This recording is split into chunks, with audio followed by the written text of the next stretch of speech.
Բարև ձեզ բարեկամներ։ Փակ TV-ն ողջունում է իր բոլոր հետևորդներին։ Իդեպ նրանք ովքեր չեն բաժանորդագրվել դեռ մեր ալիքին, խորհուրդ եմ տալիս դա անել, որտեղ հավատացեք դա իսկապես շատ կարևոր է։ Այսօր մենք մեր տաղավարում զրուցելու ենք մի անձնավորության հետ, ով իհարկե ձեզ քաջածանոթ է։ Խոսքս մեր լավագույն իրավաբաններից, փաստաբաններից մեկի Նորայր Նուրիկյանի մասին է։ Բարև ձեզ։ Բարև ձեզ, հարգանքներս բարոյ չեն։ Տեսեք, շատ հետաքրքիր զարգացումների ենք մենք ականատես լինում։ Այսօր խոսելու ենք իհարկե Սահմանադրական դատարանում տեղի ունեցող իրադարձությունների մասին, Միացյալ Նահանգներ, Իրան, Հայաստան, Ռուսաստան, Ռուսաստանի Դաշնություն, Ուկրաինա, մի խոսքով այս բոլորի փոխհարաբերությունների մասին, բայց երևի սկսենք Սահմանադրական դատարանից, ձեր կարծիքով ի վերջո այստեղ կընդունվի մի արդար որոշում։ Շնորհակալ եմ պարոն Ղուշչյան հրավերի համար։ Ես չգիտեմ դուք ինչ նկատի ունեք արդար ասելով, արդար որոշում ասելով, այնուամենայնիվ ես որևէ ակնկալիք Սահմանադրական դատարանից ընթացող գործընթացների վերաբերյալ չունեմ, ինձ համար ակնհայտ է, որ կանխատեսելի է, թե ինչ որոշում է կայացնելու Սահմանադրական դատարանը։ Սահմանադրական արդարադատությունը բավականին լուրջ գործընթաց է եւ կյանքը ցույց է տվել, որ այն ուղեկցվում է նաև քաղաքական որոշակի գործընթացներով։ Ես չեմ տեսնում այսօր քաղաքական այդ գործընթացը եւ այն քաղաքական ուժերը, որոնք դիմել են Սահմանադրական դատարան վիճարկելով ընտրությունների արդյունքները եւ ակնկալելով, որ Սահմանադրական դատարանը կվերացնի Կենտրոնական ընտրական հանձնաժողովի որոշումը ընտրությունների վերջնական արդյունքները հրապարակելու մասին, պարզապես սին պատրանքներ են, կապրեն կտեսնենք, բնականաբար որոշակի որոշ սպասումներ դրանց վերաբերյալ ունեն որոշ քաղաքացիներ, բայց ինձ համար ակնհայտ է, որ այնպիսի որոշում, որը կցնցի կբեկի արձանագրված արդյունքները գրեթե անհավանական է։ Իհարկե, թերություններ բոլոր ընտրություններում էլ, բոլոր երկրներում էլ արձանագրվում են ընտրությունների ժամանակ, բայց ես չեմ տեսնում այն կրիտիկական մթնոլորտը եւ այն քաղաքական ուժերի, որոնք դիմել են Սահմանադրական դատարան, այդ քաղաքական ուժերի վճռականությունը, պատրաստակամությունը երկրում որակական փոփոխություններ անցկացնելու մասով ընդամենը գործընթաց է, գործիք է, որից օգտվել են, կտեսնենք թե հաջորդ process-ներում ինչպիսի իրադարձություններ կզարգանան։ Մենք մի բան պետքա ֆիքսենք։ Հայաստանի Հանրապետությունում ընտրությունների արդյունքներով իշխանություն չի փոխվել։ Այս ընտրությունների արդյունքներով էլ իշխանությունը չփոխվեց։ Ավելին որոշ տեղաշարժեր են տեղի ունեցել ընդդիմադիր հատվածում, այսինքն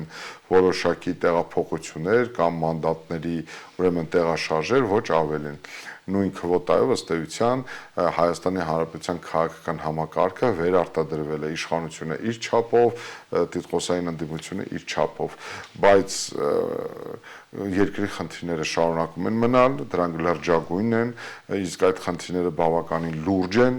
դրանք վերաբերում են թե արտաքին հարաբերություններին, թե ներքին խնդիրներին, եւ ես կարծում եմ, որ առաջիկա տարիները ել ավելի շրջադարձային ու բեկումնային են լինելու մեր երկրի ռազմավարական հեռանկարի զարգացման գործում։ Կտեսնենք, թե ինչ զարգացումներ տեղի կունենան։ Այսքանը Սահմանադրական դատարանի մասով որևէ ակնկալիք լուրջ կամ հեռանկար, որոնք շրջադարձային կլինեն ընտրությունների վերջնական արդյունքների վերանայման ուղղությամբ, կրկնում եմ, ես չեմ ակնկալում։ Լավ, խոսենք երկրների միջև ստեղծված փոխհարաբերություններին, սկսենք երևի Թուրքիա-Իսրայել, տեսեք, օրեր առաջ Իսրայելի կառավարությունը ճանաչեց Հայոց ցեղասպանությունը, ինչը առաջացրեց Թուրքիայի եւ Ադրբեջանի դժգոհությունը, կոշտ քննադատական խոսքեր հնչեցին։ Ինչ է կարծում այս ամենից հետո ինչ զարգացումներ կարող են ունենալ Թուրքիա-Իսրայել, ասենք հարաբերություններում։ Ցանկացած հեռանկար հնարավոր է, բայց այնուամենայնիվ ես այդտեղ մեր ուշադրավ այն հանգամանքը, որ Իսրայելը ճանաչել է հայոց ցեղասպանությունը կառավարության մակարդակով, գիտեք ինչ, ինձ համար եւս մեկ անգամ պարզ դարձավ, որ մեր վերքը, մեր ողբերգությունը, մեր ցեղասպանությունը, մեր ժողովրդի ապրած տարբեր երկրների կառավարությունների կողմից բարբերաբար օգտագործվում է իրենց երկրների ռազմավարական շահերը հետապնդելու տեսանկյունից Թուրքիայի հետ ունեցած իրենց հարաբերությունները հստակեցնելու, կարգավորելու առումով, եւ սա բացառություն չէ, հիմա հերթը Իսրայելին է, ակնհայտ է, որ իրենք ներողություն արտահայտությանս համար իրենք բացարձակապես որևէ կերպ հետաքրքրված չեն Հայաստանի հայ ժողովրդի շահերով, իրենց հետապնդում է իրենց շահերը Թուրքիայի հետ հարաբերություններում եւ իրենք փորձել են այս հանգամանքը օգտագործել հայոց ցեղասպանության Թուրքիային ճնշելու որոշակի իրենց նպատակներ իրականացնելու տեսանկյունից, թե դա ինչպիսի հետագայում անդրադարձ կունենա, կախված կլինի այս տարածաշրջանում ուժերի հետագա հաշվեկշռից։ Ես չեմ բացառում Իսրայել-Թուրքիա նույնիսկ լուրջ առճակատումը, կտեսնենք թե ինչպիսի հնարավորություն կամ ջանքեր կներդրվեն այս գործընթացում, մեր խնդիրը պետք է ուղղակիորեն հավասարակշռված մոտեցում դրսևորել, հստակ գիտակցել, որ ամեն ինչ պետք է անենք մեր ռազմավարական շահերից բխող գործողություններ իրականացնելու համար, այսինքն մենք հիմա չպետք է ինչ-որ սին ոգևորություն ապրենք, թե տեսեք Իսրայելը ճանաչել է հայոց ցեղասպանությունը, ընդամենը մի քանի տարի առաջ այդ նույն Իսրայելը ամենավերջին հնարավորություններով օգնում էր Ադրբեջանին Արցախի էթնիկ զտումը ապահովելու տեսանկյունից եւ ինձ համար ակնհայտ է, որ մենք այստեղ գործ ունենք մի պետության հետ, որը ուղղակիորեն առաջնորդվում է սեփական շահերով օգտագործելով տվյալ դեպքում հայոց ցեղասպանության հետ կապված խնդիրը։ Մենք պետք է ճիշտ գնահատենք տարածաշրջանում ընթացող աշխարհաքաղաքական իրադարձությունները եւ վարենք այնպիսի քաղաքականություն, որը բխում է բացառապես Հայաստանի ռազմավարական շահերից, պարոն Ղոշյան։ Եվս մի փոխհարաբերության մասին եմ ուզում անպայման խոսենք, խոսքս Միացյալ Նահանգներ Իրան փոխհարաբերությունների մասին է կարելի ասել, որ այս հակամարտության արդյունքում բավականին այսպես հզոր լավ դիրքերի վրա է այսօր Իրանը, ինչը շատերի համար անսպասելի է։ Ինչ եք կարծում, այստեղ ինչ զարգացումներ մենք կարող ենք տեսնել։ Գիտեք, կարծեք թե ինչ որ համաձայնության եկել են, ինչը բացառապես շատ դրական պետք է գնահատել, ի վերջո, մեզ համար մեր շահերից է բխում, որ Իրանը լինի անվտանգ, Իրանը լինի կայուն, Իրանում լրիվ այլ ուրեմն հարաբերություններ լինեն, ինքը ներքաշված չլինի առճակատումների մեջ, ի վերջո Իրանը մեր այնպիսի ռազմավարական հատվածում է գտնվում, որ ուղղակիորեն շոշափում է Սյունիքի հետ կապված խնդիրները, նաև դա ճանապարհ է դեպի Պարսից ծոցի երկրներ, ընդհանրապես Հնդկաստան, այդ առումով մենք չափից դուրս ստրատեգիական ուղի է, բացի այդ մեր բազմադարյա հարաբերություններն այնպիսին է, որ Իրանի հետ հարաբերությունները չափից դուրս կարևոր է եւ ես իսկապես ողջունում եմ այդ առումով Ամերիկայի Միացյալ Նահանգների հետ իրենց հարաբերությունների կարգավորումը, որովհետեւ լայնածավալ ռազմական էսկալացիան կարող էր վտանգել նաեւ մեր բնականոն կենսագործունեությունը, ուստի այս առումով բավականին դրական է եւ ես հույս ունեմ, որ Ամերիկայի Միացյալ Նահանգներն ու Իրանը կգտնեն հարատև խաղաղության այնպիսի բանաձև, որից կօգտվենք նաեւ մենք։ Այսինքն պետք է արձանագրել հետեւյալը՝ Իրան Ամերիկայի Միացյալ Նահանգների ռազմական էսկալացիան եւ առճակատումը դա լրջորեն կարող էր վնասել նաեւ մեր անվտանգությունը, ուստի այս հաջողությունը լիովին բավարար է մեր ռազմավարական շահերի տեսանկյունից, պարոն Ղոշյան։ Կարող եք ասել, որ Սյունիքում Թրամփի ճանապարհի հետ կապված զարգացումները այս ամենից հետո կարող են փոխվել, որովհետև առանց Իրանի միջամտությամբ այսօր դժվար է դա պատկերացնել։ Չեմ կարծում, որ դա կարող է այնպիսի ազդեցություն ունենա Իրանի գործոնը, որովհետև այնուամենայնիվ թրիփի կենսագործումը եւ դրա հետագա ռազմավարական շահագործումը դա լրջագույն աշխարհաքաղաքական գործընթացի մաս է, Միջինմիջանսկի մի պարամետր է դառնում ըստ էության թրիփը եւ ըստ էության Կասպան երկրների էներգոռեսուրսները Եվրոպա արտահանելու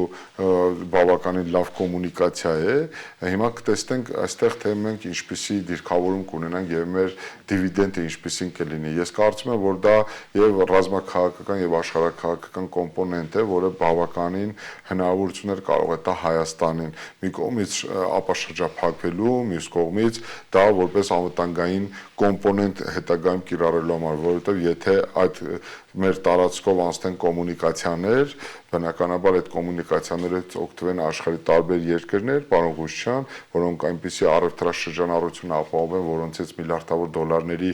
դիվիդենդներ ստանան, հետագայում որևէ մեկի շահերից չի բխելու թույլ տալու մեր տարածաշրջանում ռազմական էսկալացիա, այսինքն սա նաև ինքնին անվտանգության կոմպոնենտ է ենթադրում։ Ուստի կարծում եմ բավականին նպաստավոր կլինի, եթե թրիփը կարողանա լիարժեք շահագործվել, բայց այստեղ մի նրբության վրա ձեր ուշադրություն ուզում եմ հրավիրել, որ ես նաև առավել կողքեվորվեմ նաև այն հանգամանքից, եթե թրիփը ունենա շարունակություն Նախիջևանի հատվածով միանա ուրեմն երաս Գյումրի, Գյումրի Կարս, ուրեմն այդ երկաթգծը, այսինքն Հայաստանի տարածքում եւս այլ տարածքներում այլ ուրեմն երկաթուղիների միավորման հնարավորություն ունենա, որպեսզի Հայաստանը ամբողջությամբ ունենա այլընտրանքային ուղիներ, որտեղ այս դեպքում նույնպես մենք կարողանանք Հայաստանի հնարավորությունները առավելագույնս օգտագործել։ Այստեղ մի քիչ վտանգ տեսնում եմ այն առումով, որ Թուրքիա-Նախիջևան հիմա երկաթուղի է կառուցվում եւ ըստ էության դա նաեւ Հայաստանը շրջափակման մեջ պահելու յուրօրինակ ինչ-որ մի ծրագիր է։ Մեր խնդիրը պետք է լինի, եթե ապա շրջափակվում են, եթե կոմունիկացիաները գործում են, եթե Հայաստան-Ադրբեջան պատերազմը համարում ենք անցյալում ավարտված եւ եթե տարածաշրջանում իսկապես խաղաղություն է հաստատվում, բնականաբար Հայաստանի բոլոր կոմունիկացիոն ռեսուրսները պետք է օգտագործվեն, իսկ մեր ներկայումս գործող երկաթգծերը, կոնկրետ Երասխից Գյումրի, Գյումրի հետագայում Հայաստան, Թուրքիա երկաթգծի շահագործումը Իջևան, ուրեմն Լոռի Գյումրի այդ երկաթգծի վերաշահագործարկումը դա բավականին լուրջ ռեսուրսներ են եւ հետագայում դա կարող է նպաստել Հայաստանի ուղղակի վերածննդին։ Այո, լավ, հիմա մենք աստիճանաբար տեղափոխվում ենք Ռուսաստանի Դաշնություն, Ուկրաինա հակամարտությանը, այս անիմաստ պատերազմին, այս պանդին, դա որքան կարող է շարունակվել։ Ես չեմ կարող ասել որքանով է անիմաստ, դա իրենք պետք է իրենց համար պարզեն։ Մեր խնդիրը ամենից պարզ է, պարոն Ղուշյան։ Այդ պատերազմը պետք է առավել քիչ հետևանքներ ունենա մեզ համար։ Այսինքն մենք պետք է ամեն ինչ անենք, որ այդ պատերազմի մի բացասական հետևանքները Ռուսաստան գլոբալ արևմուտք հակադրության բացասական հետևանքները մեր վրա չգան։ Հենց այդտեղ է մեր մտավախությունը։ Իհարկե ոչ ոք պատերազմ չի ուզում, ոչ մի խելամիտ կառավարություն կամ ժողովուրդ չի ձգտի պատերազմի, ամեն ինչ կանեն տևական եւ իրենց հարևանների հետ իրենց հարաբերությունները այնպես կառուցել, որ խուսափեն պատերազմներից, բայց հիմա մենք ունենք այն ինչ ունենք եւ Ռուսաստան գլոբալ արևմուտք հակադրությունը ոնց տեսնում ենք առավել է սրվում ըստ էության Ուկրաինան դա ընդամենը վերածվել է հավաքական արևմուտքի ձեռքին մի գործիք է, այսինքն ես հեռու եմ արդեն այն մտքից, որ սա Ռուսաստան-Ուկրաինա հակամարտություն է, Ուկրաինան ընդամենը որպես առաջամարտիկ է Ռուսաստանի հետ պատերազմում է արևմուտքը տարբեր ուրեմն ռեսուրսներով եւ Ռուսաստանը պատերազմի մեջ ըստ էության հավաքական արևմուտքի հետ այդտեղից էլ գալիս են բոլոր դժվարությունները ակնհայտ է որ Ռուսաստանում լրջագույն խնդիրներ են առաջացել դիզվառելիքի բենզինի կերոսինի նույնիսկ երեք որքան հասկացա Ռուսաստանի Դաշնության նախագահի մակարդակով որոշումներ կայացվեցին Ռուսաստանից բենզինի կերոսինի արտանումը ամբողջությամբ արգելափակելու ժամանակավորապես քննարկվում է նաեւ դիզվառելիքի դուք տեսնում եք նաեւ ուկրաինական դրոների հարձակումները ռուսական նավթավերամշակող գործարանների ուրեմն վրա դուք տեսնում եք Ուկրաինայի դիմադրությունը, այսինքն շատ լուրջ առճակատում է երկրորդ համաշխարհային պատերազմից հետո այս ռեգիոնում։ Սա ունի նաև խորը ռազմաքաղաքական, աշխարհաքաղաքական, ազգային ուրեմն էլեմենտերով պայմանավորված ռուս եւ ուկրաինացի ժողովուրդների միջև թաքնված խնդիրները ուրեմն բարձրաձայնելու եւ այն ուրեմն հիմա պատերազմական միջոցներով լուծելու հետ կապված ինչ որ հարցեր են, բայց այնուամենայնիվ ես չեմ կարող ասել թե ինչով կավարտվի այս պատերազմը, մեր խնդիրն է ամեն ինչ անել այս պատերազմի բացասական հետևանքները մեր վրա չբերելու առումով խնդիրներ լուծումներ գտնելը մեր Հայաստանի թիմի մեկ խնդիրը դա պետք է լինի Առավել եւս որ երկու կողմերում էլ կան հայազգի զինվորներ, որոնք կռվում են եւ ուկրաինական բանակի կազմում եւ ռուսական։ Ես չէի սպասում այդ հարցը ձեզանից, ես վերջի մի քանի ամիսների մեջ շտապես այդ հարցը ինձ համար անկեղծ ասած տանջում է եւ ինձ համար իսկապես անհասկանալի է։ Ես չեմ կարողանում հասկանալ Պաղոս եւ Ռուսաստանի կողմից կռվող մեր հայրենակիցներին եւ Ուկրաինայի կողմից կռվող մեր հայրենակիցներին։ Թե մարդիկ բնակվում են իրեն այդ երկրներում, բնական է նրանց զինվորներ։ Գիտեք ինչ, հա, այդ առումով զուտ քաղաքացիության իրավական առումով ես խնդիր չեմ տեսնում, բայց զուտ իմ ազգային ուրեմն ներքին մղումները ինձ բոլորովին այլ ասոցիացիաներ են ինձ մոտ առաջացնում։ Ես չգիտեմ, կուզեի որ այդպես չլիներ անկեղծ ասած, կուզեի որ աշխարհում ապրող բոլոր հայերը վերադառնային Հայաստան։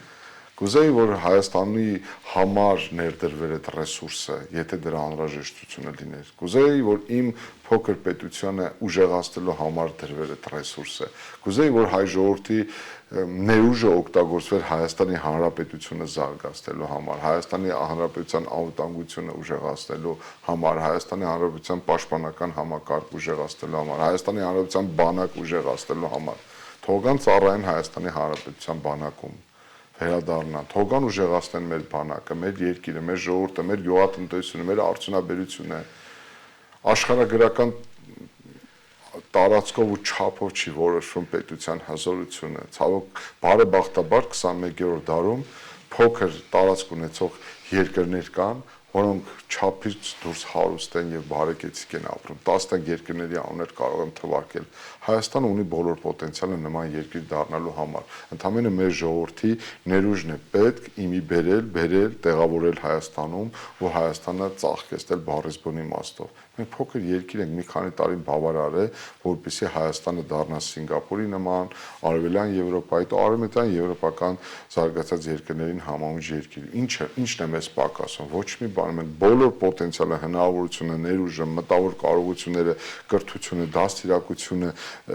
բոլոր պոտենցիալը ունենք։ Մեզ պետք է ճիշտ բաշխել մեր ռեսուրսները եւ ճիշտ իրացնել մեր հնարավորությունները։ Եվ իհարկե մի ցավոտ հարցի շուրջել եմ ուզում խոսենք,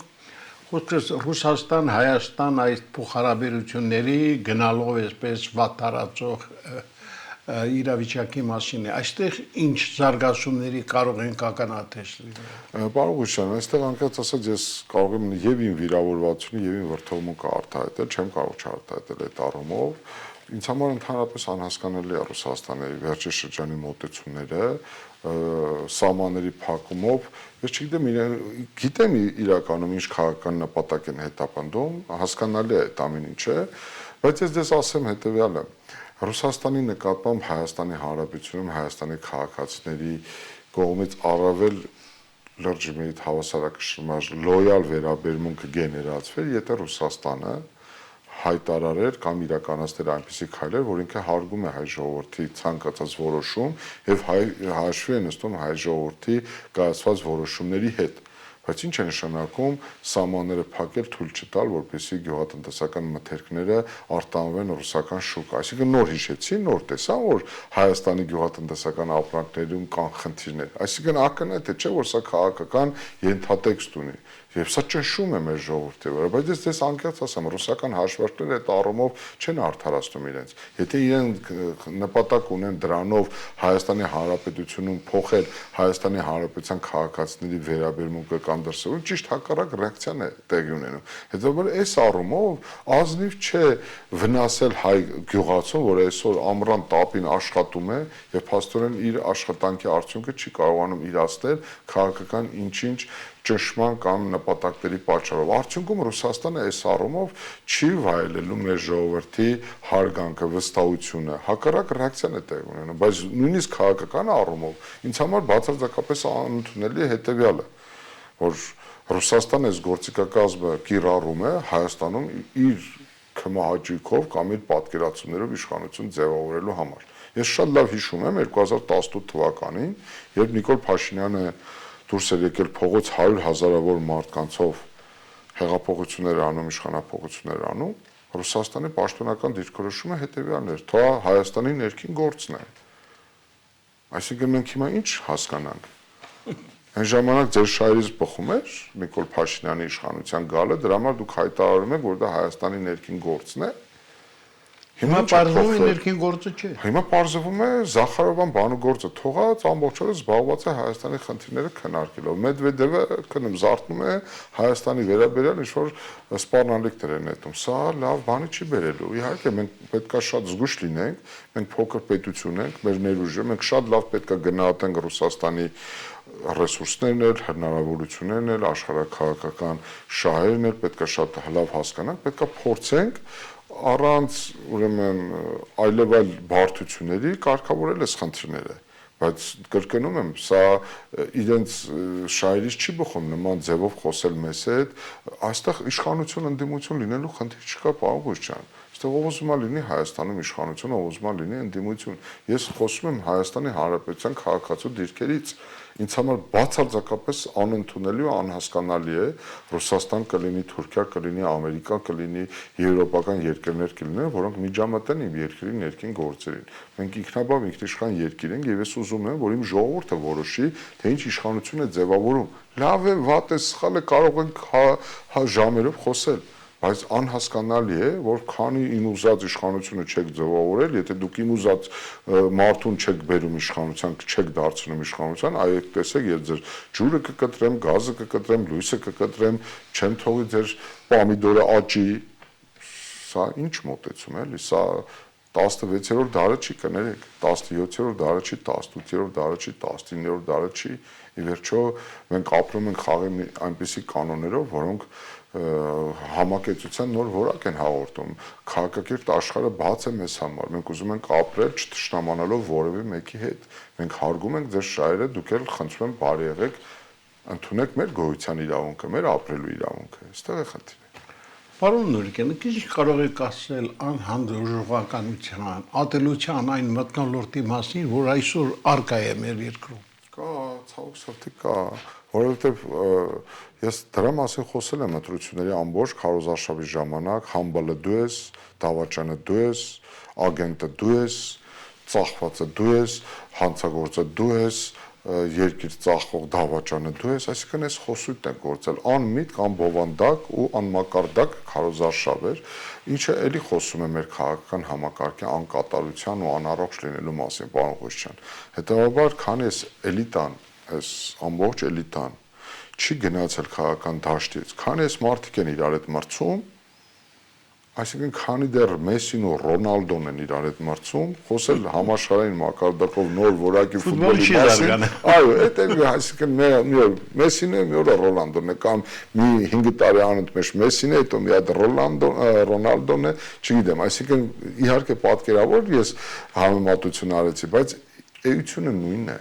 Քանի դեռ Նիկոլ Փաշինյանն ու Ռոբերտ Քոչարյանը, Սերժ Սարգսյանը ու իրենց սատելիտ ուժերն են պայքարում իշխանության համար, մենք այս նույն որակի քաղաքական համակարգ ենք ունենալու։ Այսինքն պետք է գա այս համակարգը փոխելու ունակ նման որակներ ունեցող քաղաքական առաջնորդություն, որը կհանդգնի փոխելու եւ սրանց եւ նրանց։ Իդեպ Մեսիից, Ռոնալդոից խոսեցիք, դիտում եք աշխարհի առաջնության խաղերը, Գերմանիան եւ Հոլանդիան դուրս մնացին առաջ հետագա պայքարից, սա սենսացիա է։ Մի տեսակ կորցրել է հետաքրքրությունը ժամանակակից ֆուտբոլը, մեր երիտասարդության տարիներին, ես 90-ական տարիներին ես բրազիլիական ֆուտբոլն եմ միշտ այսպես ասած ոգևորված հետևել բրազիլիական ֆուտբոլի համաշխարհային աստղերին, իմ սիրած ֆուտբոլիստը, որով ես սկսել եմ սիրել ֆուտբոլը, դա եղել է Ռիվալդոն, Բրազիլիայի հավաքականի 10 համարը, որը խաղում էր նաև Բարսելոնայում, հետո գնաց իտալական Միլան, այսինքն ես նույնիսկ իրենց մազերի գույնը գիտեի, խաղա կոշիկները, հարված գնդակները, հետո Ռոնալդոն, Ռոնալդինյոն, Ռիվալդոն, հետո Կական, մի խոսքով սիրում եմ նաև գերմանական ֆուտբոլը, իրենք էլ շատ լուրջ ֆուտբոլ ունեն, բայց հիմա տեսնենք, դե Ֆրանսիայի առումով, Ֆրանսիայի հավաքականի առումով կարծեք թե նրանք կես դուրիկով հայկական, այսպես ասած, ոգևորության բան են կրում, մենք միշտ ես ասում եմ, ում կմտածել, որ Գերմանիան եւ Հոլանդիան արդեն 1/8-ում հրաժեշտ կտան առաջնության։ Այդպեսին է։ Լավ, ֆուտբոլը թողնենք, որտեղ մի կարևոր հարց կա, որի Բայց մասին ասեմ, քաղաքական ֆուտբոլի այն համեմատությունները, ես մի քանի համեմատություններ անել եմ, շատ կարևոր է, որովհետեւ քաղաքականության ինչպես ֆուտբոլում, եթե նույնիսկ անգամ եթե դու Մեսսի ես, ֆուտբոլը թիմային խաղ է, ֆուտբոլը թիմով են խաղում, քաղաքականության մեջ էլ, եւ սա վերաբերում է հիմա կոնկրետ ընդդիմադիր որոշ առաջնորդների, անգամ եթե դուք բիզնեսում կամ քաղաքականության մեջ Մեսսիներ եք, սա նաև ձեզ համար պետք է դաս լիներ, որ քաղաքականությունը ունի իր կանոնները, քաղաքականության մեջ հաջողության հասնելու համար ուրիշ բանալիներ են պետք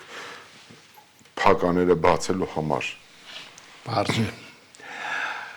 Չեմ կարող չհարցնել այն դատավարության մասին, որի անմիջական մասնակիցը դուք եք, խոսքս Ազատ գյուղի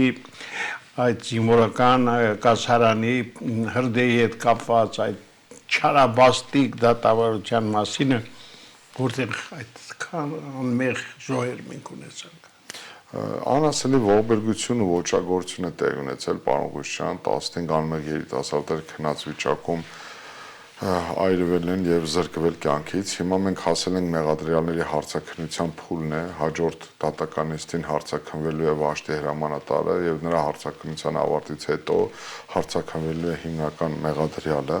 Կտեսնենք թե իրադարձությունները ինչպես կզարգանան։ Ես բազմիցս նշել եմ հրապարակային, որ այդ գործով հետամուտ ենք լինելու մինչեւ վերջ, մինչեւ իրական ճշմարտության բացահայտմանը մենք որոշակի ակնկալիքներ ունենք բնականաբար այս հարցաքննություններից եւ դրանից հետո արվող միշտորթությունների բավարարումից կտեսնենք ընթացքը հրապարակային է, բոլորը տեսնում են, կտեսնենք ինչ զարգացումներ կլինեն եւ կարծում եմ հանրությունը մի օր կիմանա ճշմարտությունը։